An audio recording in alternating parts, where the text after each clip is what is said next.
time for unboxing. There's the mail. You know, it's funny. This one package is heavier than these 5 packages. And I've got some postcards. Let's get right to them. Tim says, I found this 75-year-old postcard in an old book. I figured you'd get more use out of it than me. Look at that. More use. Oh! Sean Henry, you've watched a number of anthology movies in the basement. So here's a question. Seen it? Ballad of Buster Scruggs. We've talked about that on the show. We must have, but we have seen it. So many anthology movies are horror collections. Is Buster Scruggs a kind of horror movie anthology?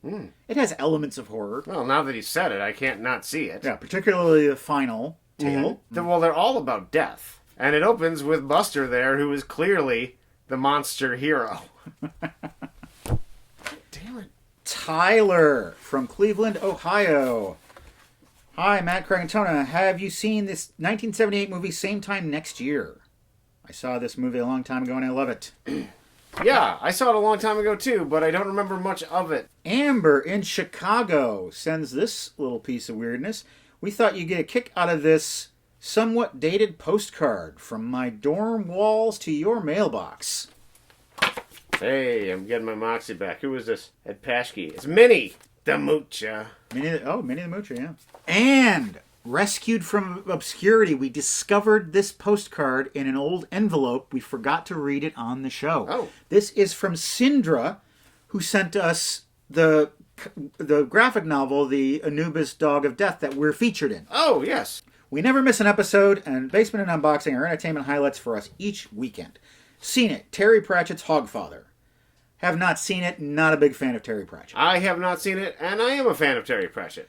Eurovision Song Contest, The Story of Fire Saga. Yes, I have seen it.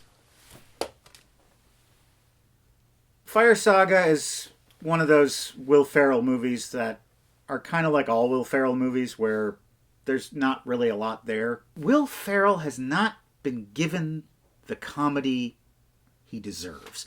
I really wish he would make Confederacy of Dunces. Yeah. I feel like that would be the pinnacle of his career. He's too old now. Yeah. I thought Stranger in Fiction was amazing.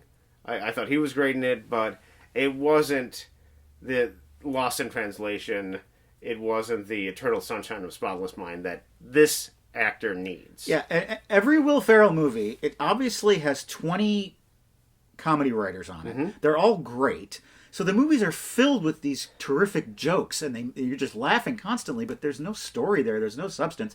5 minutes after you watch it, it is gone.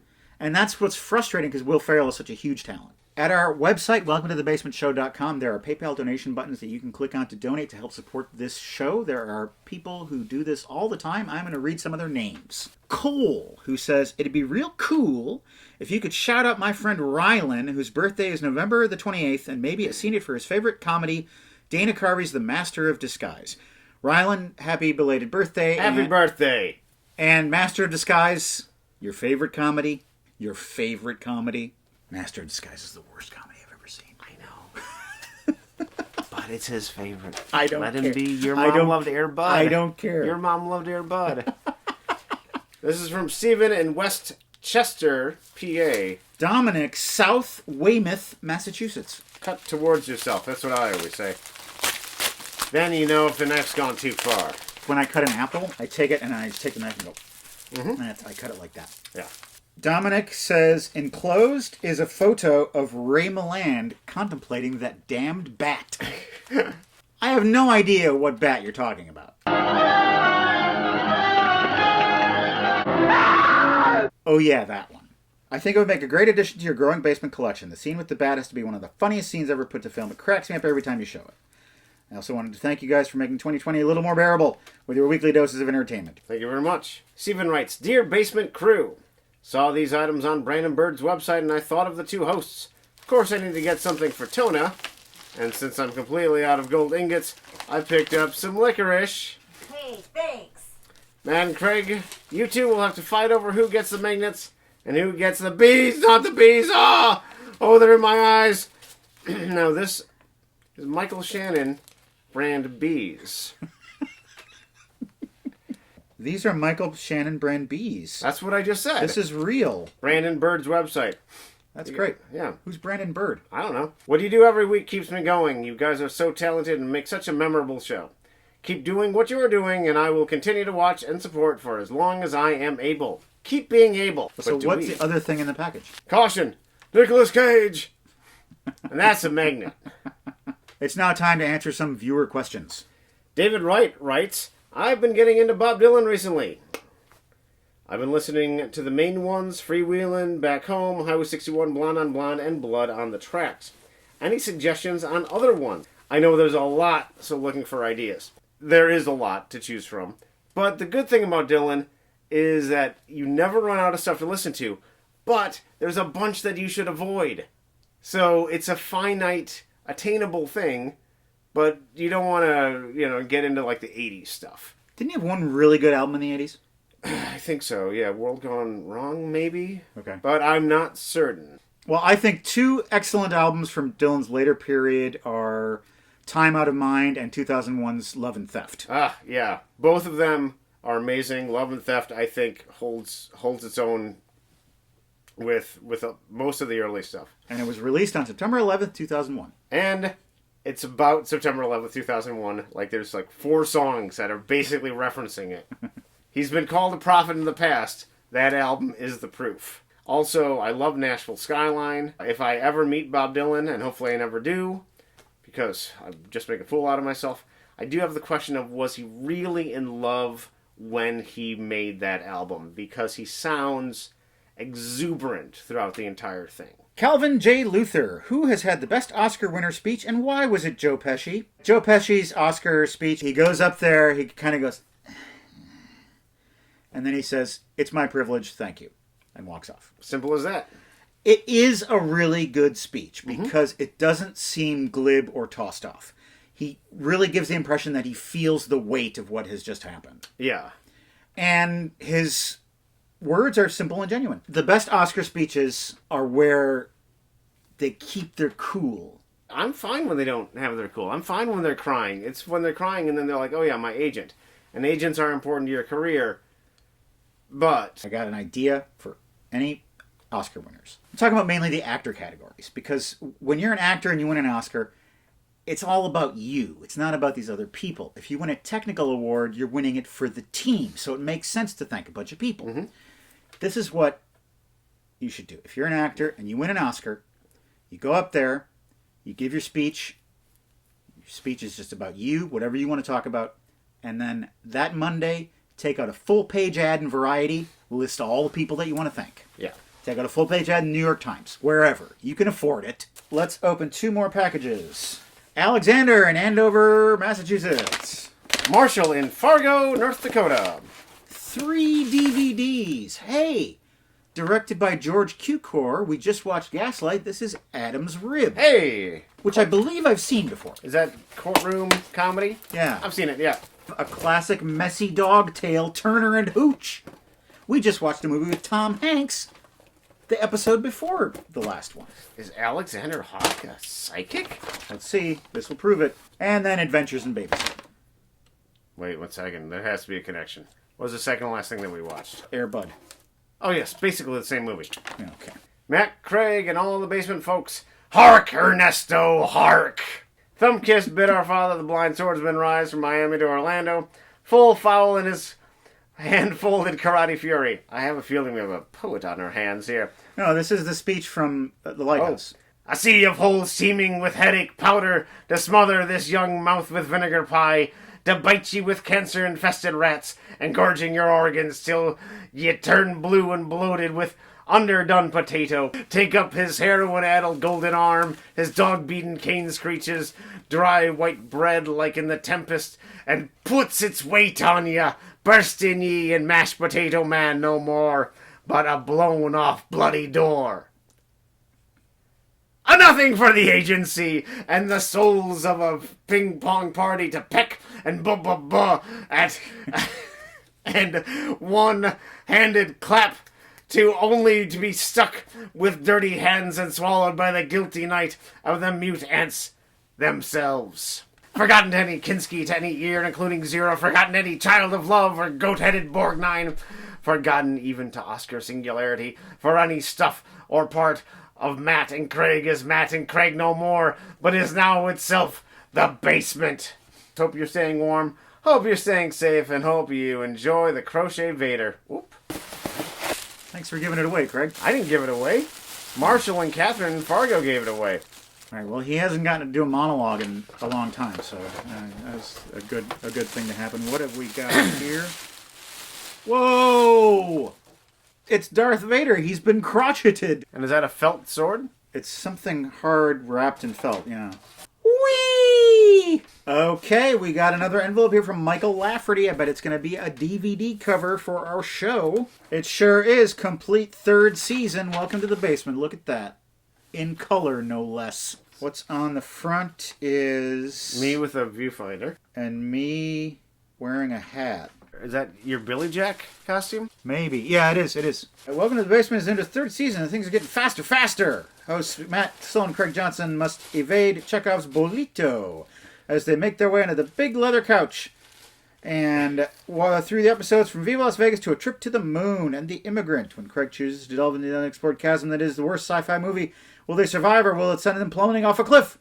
And more importantly, can they catch the drunken pig? I really like the drawings on this one. These are really excellent. I get a lot of records in the P.O. box, and I try and listen to them. I didn't listen to any last time, and so now I have 3. This is a band called Gospel, and it's an album called The Moon is a Dead Planet.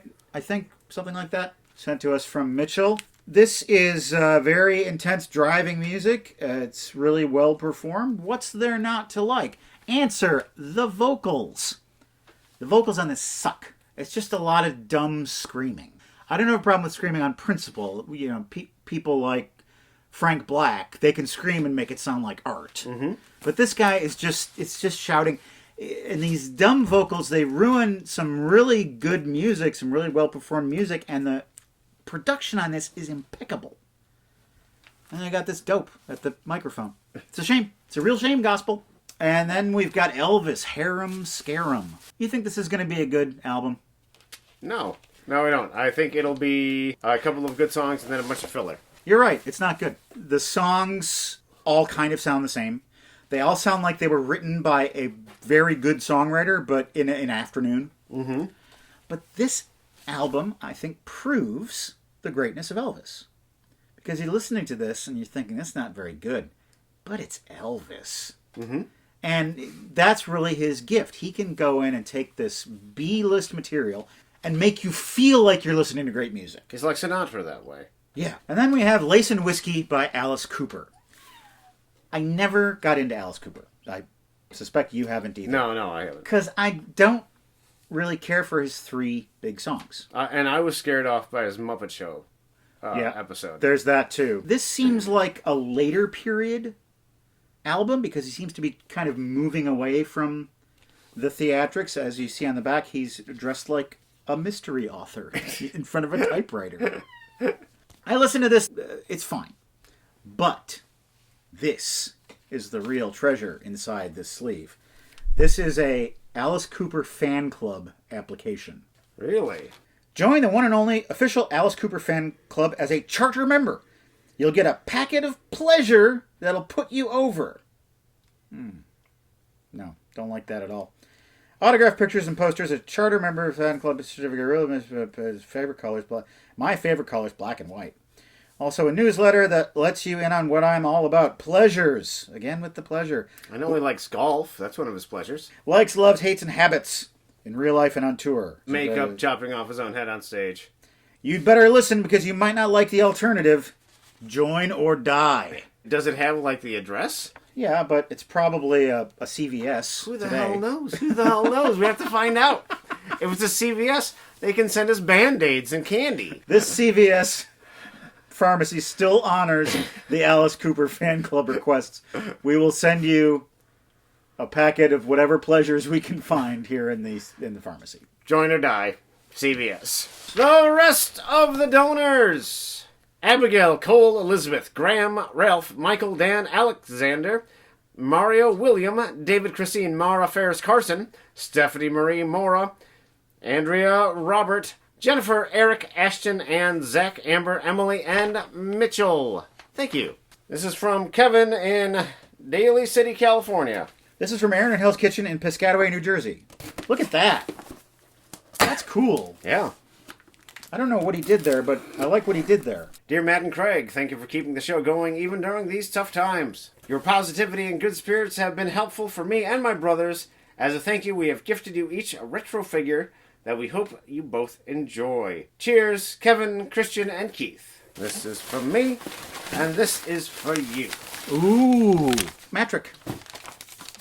Oh, that's cool. What you got? It's Megatron. Oh, classic Transformer. The Transformer. Alfred Hitchcock. Ooh, that's cool. Covered with blood. He's got a cigar and a bird. He's got a crow as well. Transformers, you know they're robots in disguise. They are? Yeah. It looks like a robot to me. Yeah. Okay, Craig, this is for you. Hot on the heels of my glowing Elvis review, we have Elvis Paradise Hawaiian style. This silly goof, Frank Fontaine, TV's funniest man. Look at how funny he is. He has a face for television because that face is not funny on the radio. Jackie Gleason presents movies, music, martinis, and memories. And another Elvis opus, Girl Happy. Craig, 2 questions for you and Matt and the viewers in the comments to ponder. Favorite Sean Connery movie and or favorite Van Halen album? I do not have a favorite Van Halen album. Favorite Sean Connery movie? The Untouchables. That's close. He's really, really great in that. The Man Who Would Be King, maybe? Yeah, that's good. And he sends me pictures of various presidents and presidential hopefuls. And first ladies in this one. Richard and Pat Nixon. Lyndon Johnson. Hubert Humphrey, never president, but he tried. Abe Lincoln with his Gettysburg Address. And George Washington. First in peace, first in war, first in the heart of his nation. What a bunch of amazing things we've opened here on the show today. All that's left is for us to recommend an episode from our back catalog for you to watch or rewatch. Take it away, Craig. Airport 77. I just watched this one again the other day, and we're very funny in it. Check it out. There's a button at the end of this video you can click on to watch that video, and right now you can watch this. Michael Shannon Brand Bees. Mm-hmm. Who thinks of this? Brandenburg. I need to look up this website. Brandenburg. Brandenburg. Brandenburg is a city in Germany. Yes. And Denial is a river in Egypt. And Denali is not a river in Egypt. Okay, got all that straight.